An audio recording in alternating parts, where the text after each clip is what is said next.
मुझे उम्मीद है कि 2024 का चुनाव जो होने जा रहा है, आजमगढ़ के लोग न केवल जिताने जा रहे हैं, बल्कि इस बार यहाँ की जनता ने जो मन बनाया है कि रिकॉर्ड मतों से समाजवादी पार्टी जीत करके जाएगी।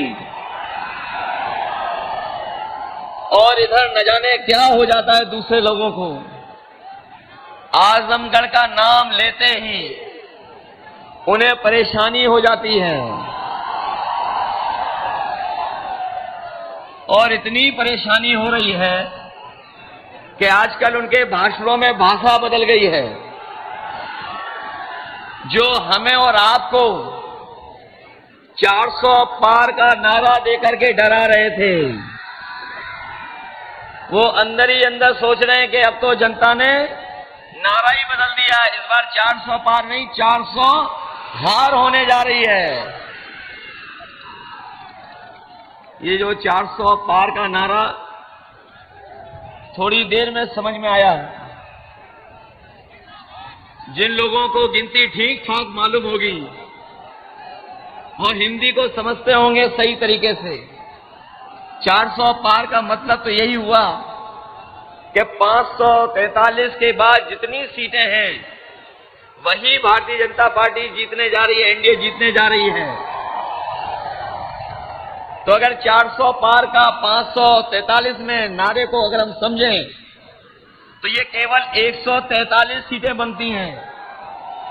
लेकिन जिस तरीके से वोट पड़ा है पहले चरण से जो वोट पड़ना शुरू हुआ है, आने वाले समय में जब 4 जून को परिणाम आएगा तो आप देख लेना, जो 400 पार का नारा दे रहे थे, 140 करोड़ की जनता इनको 140 सीटों के लिए भी तरसा देगी।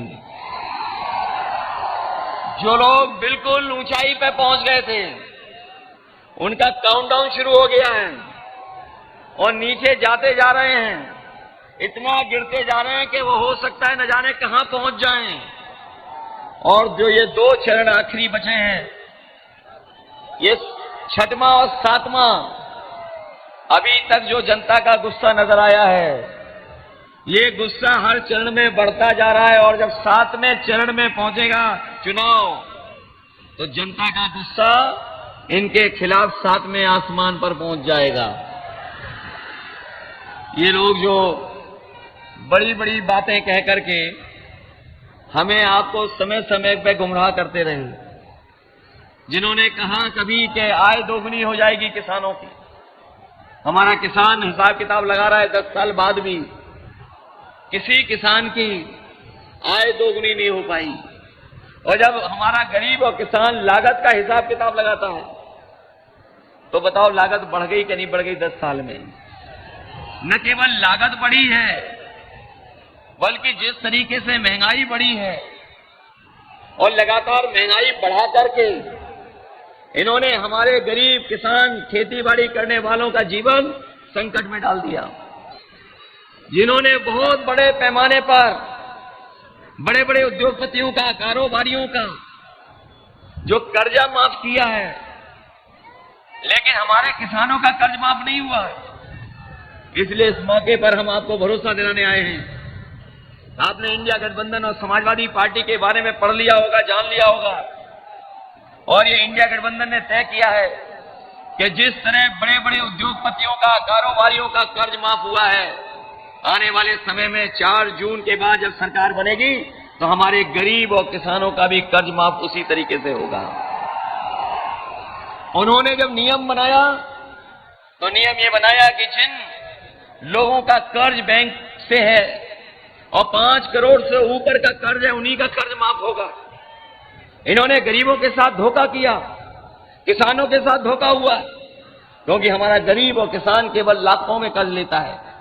इन्होंने 26 लाख करोड़ अभी तक बड़े बड़े उद्योगपतियों का कर्ज माफ किया पिछले 10 साल में, लेकिन उसके 10% भी अभी किसानों का कर्ज जो माफ नहीं हुआ है। इसलिए समाजवादी पार्टी और इंडिया गठबंधन ये फैसला लेकर के चला है, न केवल कर्ज माफ होगा बल्कि अपने किसानों को लिए जो कानूनी अधिकार की लड़ाई थी कि एमएसपी के लिए कानूनी अधिकार मिल जाए, तो किसानों को कर्ज माफी के साथ साथ उनकी फसल की पैदावार के लिए कानूनी अधिकार दिला करके उन्हें खुशहाल बनाने का काम भी होगा। वहीं यहां हमारे नौजवान हमें दिखाई दे रहे हैं, ये बहुत मेहनत तैयारी कर करके परीक्षाएं देने जाते थे और पिछले 10 साल से लगातार कोशिश कर रहे हैं कि इन्हें नौकरी और रोजगार मिल जाए। न सरकार ने नौकरी दी, न इन नौजवानों को सम्मानजनक रोजगार दिया। और जब कभी भी हमारा नौजवान तैयारी कर करके परीक्षा देने गया, तो जब मालूम पड़ा और वो घर लौट करके आया, तो पता लगा कि परीक्षा का पेपर लीक हो गया। जो लोग परीक्षा दे करके आए होंगे वो जानते होंगे कि एक पेपर लीक नहीं हुआ है। अभी तक जितनी परीक्षाएं हुई हैं, हर परीक्षा का पेपर लीक हो गया। और अभी तक जो गिनती आ रही है, वो गिनती आ रही है कि 10 से ज्यादा परीक्षाओं के पेपर लीक हुए हैं। मैं अपने नौजवानों से कहना चाहता हूं कि ये परीक्षा के पेपर लीक नहीं हुए हैं, इस सरकार ने जानबूझ करके पेपर लीक कराया है। और इसलिए कराया कि जिससे हमारे नौजवानों को नौकरी और रोजगार न मिल जाए। कभी कभी मैंने गणित लगाया उसका, अगर 60 लाख बच्चे छूट गए जिनकी परीक्षा होनी थी, जिन्हें नौकरी नहीं मिल पाई, अगर उनके मां बाप को भी हम जोड़ दें, तो कुल मिलाकर के ऐसे लोग जो उत्तर प्रदेश में हैं, अगर एक परिवार के 3 सदस्य प्रभावित हैं उससे, तो अभी तक जो परीक्षाओं के पेपर रद्द हुए ऐसे 60 लाख नौजवान हैं। अगर हम 3 का गुणा 60 लाख में कर दें, तो ये कुल मिलाकर के 1 करोड़ 80 लाख होता है।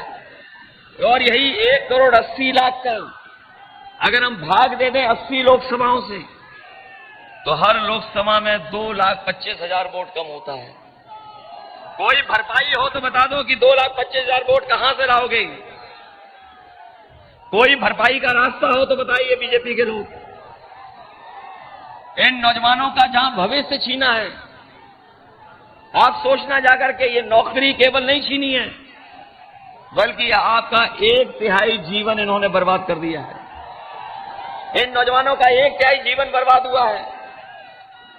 और जो लोग ये कहते थे कि निवेश लाएंगे, निवेश को लेकर के बड़े बड़े आयोजन हुए हैं। लखनऊ से लेकर के दिल्ली और दिल्ली से लेकर के विदेशों तक बीजेपी के लोगों ने धोखा देने के लिए निवेश के आयोजन किए। पहले निवेश भी किए, फिर डिफेंस को लेकर के बड़े बड़े आयोजन हुए, फिर जनता को गुमराह करने के लिए G20 के आयोजन हुए, लेकिन कोई भी निवेश जमीन पर नहीं पहुंचा।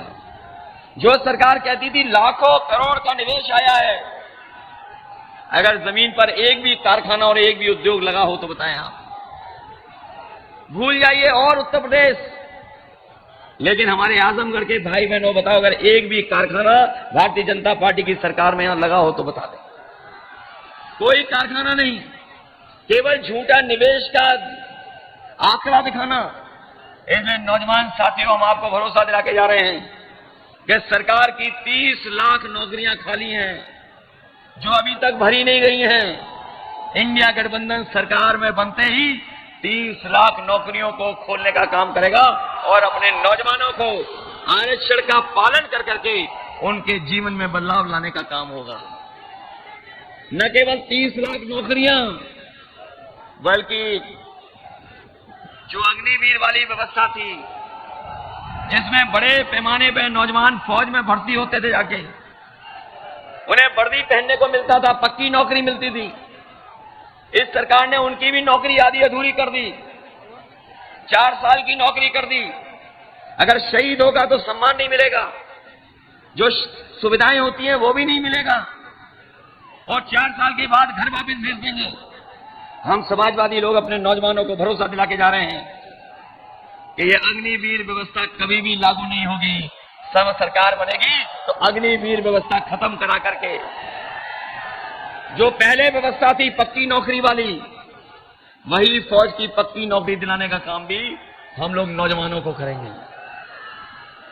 इनके 10 साल में हर बात झूठी निकली इनका हर वादा झूठा निकला। जो लोग बड़ी बड़ी बातें करते थे उनकी कोई बात जमीन पर नहीं उतरी। जो कभी जुमला लेकर के आए थे वो ही आज गारंटी लेकर के आए हैं, और गारंटी में कुछ मिलना नहीं है किसी को। जब इनके पहले घोषणा पत्र में कुछ नहीं लागू हो पाया तो बताओ गारंटी में क्या लागू हो जाएगा। और गारंटी जो लेके आए हैं सब झूठी गारंटी है। इसलिए जहां मैं आपसे अपील करने आया हूं वहीं मैं आपको सावधान करने भी आया हूं। ये समय समय पर भारतीय जनता पार्टी ने न केवल साजिश कर करके झूठ बोल करके जनता को गुमराह करने का काम किया, और इनका एक एक अगर हम फैसला देख लेंगे तो फैसला जनता के खिलाफ लिए हैं। जिन लोगों ने महंगाई बढ़ा दी हो, बेरोजगारी बढ़ा दी हो, और जो लोग यहां पर हैं वो खुद महसूस करते होंगे कि इनकी सरकार में लगातार महंगाई बढ़ी है।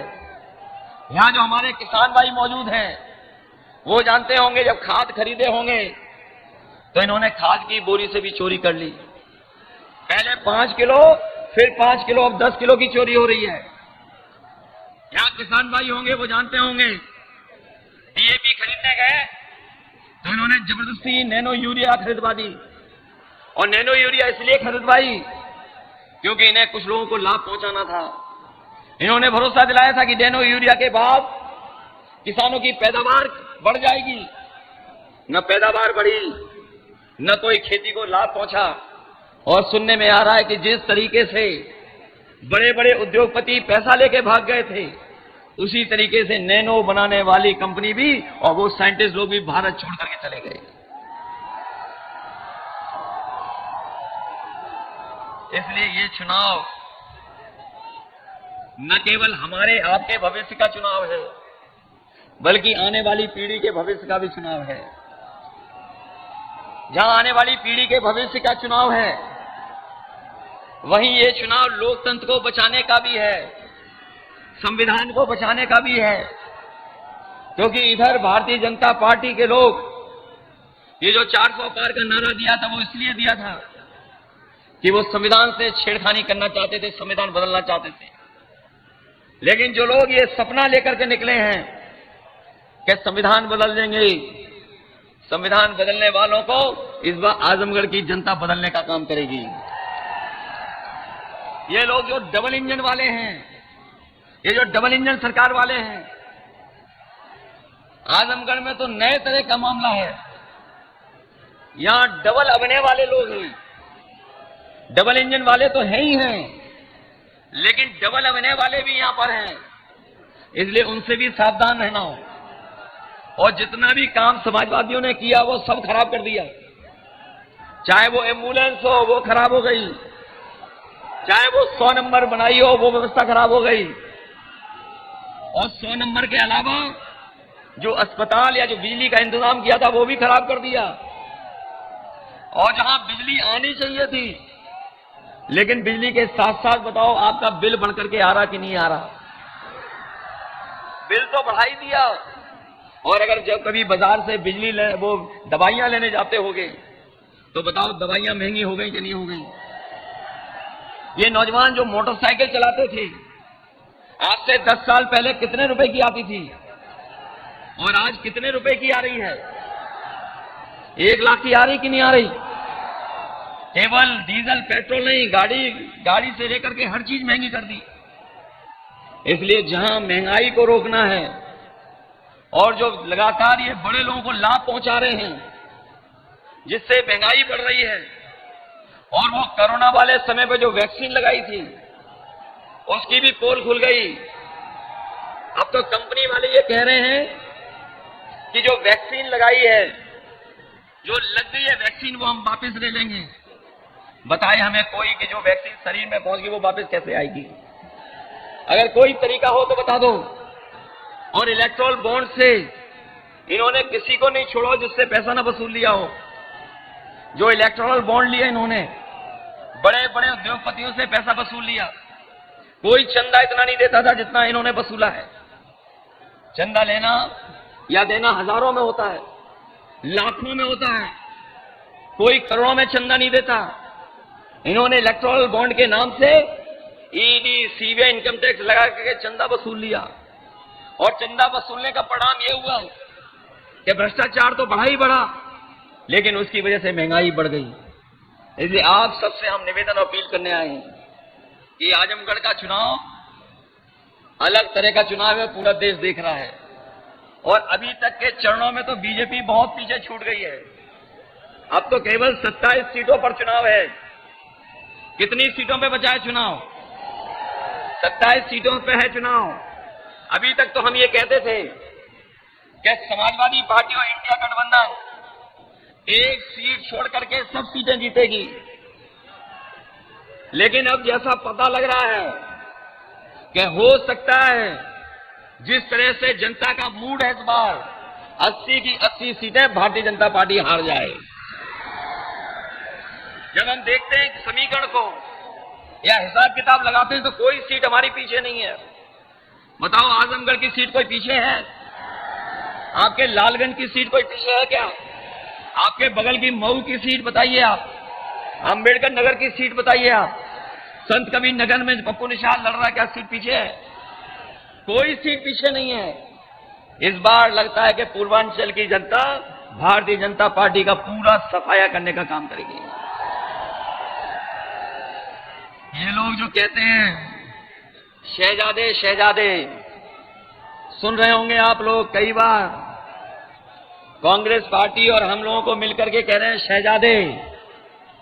इस बार देखना, दोनों मिलकर के जो शहजादे ऐसी शह देंगे वो जनता ऐसी मात देगी कि इनका पता नहीं लगेगा। इस बार शहजादे शह देने जा रहे हैं और जनता मात देने जा रही है। जो लोग G20 लेकर के घूम रहे थे, G20, ये जो G20 है, उस पार्टी में केवल 2 लोगों की चलती है, बाकी सब जीरो हैं। ये जो G20 के बारे में कहते थे कि हमें बहुत बड़े पैमाने पे सम्मान बढ़ाया देश का, वो G20 केवल G2 है उसमें, बाकी उस पार्टी में जीरो हैं। और हमारे जो लखनऊ वाले हैं, इधर सुनने में आए, इनकी भी भाषा बदल गई है। ये जो समय समय पर बुलडोजर लेकर के चलते थे, इन्हें पता ही नहीं है कि लीकेज कहां पर है। इस बार जो समय समय पे बुलडोजर लेकर के चलते थे, इन्हें लीकेज ही नहीं पता, जिसके कारण सब पेपर लीक हो रहे हैं। बताओ, सब पेपर लीक करा दिए कि नहीं करा दिए? और कोई किसी को आरक्षण नहीं ले रहा, किसी का कोई नहीं छीन रहा है। अगर किसी ने धोखा दिया आरक्षण को लेकर के, तो वो भारतीय जनता पार्टी और भारतीय जनता पार्टी के फैसले, जिन्होंने हमारे आपके आरक्षण छीनने का काम किया है। ये 69,000 वाले जानते होंगे, सालों साल से ये आंदोलन कर रहे हैं, धरना दे रहे हैं, न जाने कितने दिन से लड़ाई लड़ रहे हैं। विधानसभा से लेकर के सड़कों तक इनकी लड़ाई लड़ी गई, लेकिन इनकी कोई सुनवाई नहीं है। हम नौजवानों से कहकर के जा रहे हैं, शिक्षा विभाग में जितनी जगह खाली है वो तो भरी जाएगी। इसके साथ साथ जो हमारे इन लोगों के साथ भेदभाव हुआ आरक्षण को लेकर के, उसका भी समाधान किया जाएगा। केवल एक विभाग नहीं, हर विभाग में न जाने क्या किया सरकार ने। और हमने तो कई बार कहा और सावधान किया कि अभी तो फौज की नौकरी हुई है 4 साल की, ये बीजेपी वाले आ गए तो और विभागों की भी, और हमारी ये खाकी पहनने वाले भाई हैं, इनकी भी नौकरी कम हो जाएगी। कभी कभी पूछते ही नौकरी कैसे कम हो जाएगी? तो हम उनसे कहते कि बताओ, जो सरकार ने फैसले लिए ऐसे एयरपोर्ट को बेचने का, क्या आपको पता है कि एयरपोर्ट बिक जाएगा? किसी को नहीं पता था कि रेल बिक जाएगी, किसी को नहीं पता था कि हवाई अड्डे बिक जाएंगे, किसी को नहीं पता था कि LIC बिक जाएगी, किसी को नहीं पता था कि बंदरगाह बिक जाएंगे, किसी को नहीं पता था कि आउटसोर्स पे नौकरियां चली जाएंगी, किसी को नहीं पता था कि GST के छापे मार करके व्यापारियों से पैसा वसूला जाएगा, और किसी को पता था कि अग्निवीर वाली नौकरी 4 साल की हो जाएगी। क्या किसी को पता था कि आधी रात में नोट बंद हो जाएंगे? तो अगर नहीं पता था तो हो सकता है इन लोगों की भी नौकरी 3 साल की हो जाए। इसलिए सावधान है कि नहीं सावधान सब लोग? इसलिए आपसे हम विशेष निवेदन करने आए हैं धर्मेंद्र यादव जी पिछले चुनाव में रह गए थे किसी कारण, लेकिन इस बार तो इंडिया गठबंधन का कमाल चल रहा है, अलग तरह का कमाल हो रहा है। और अब तो गुड्डू जमाली भी साथ आ गए हैं।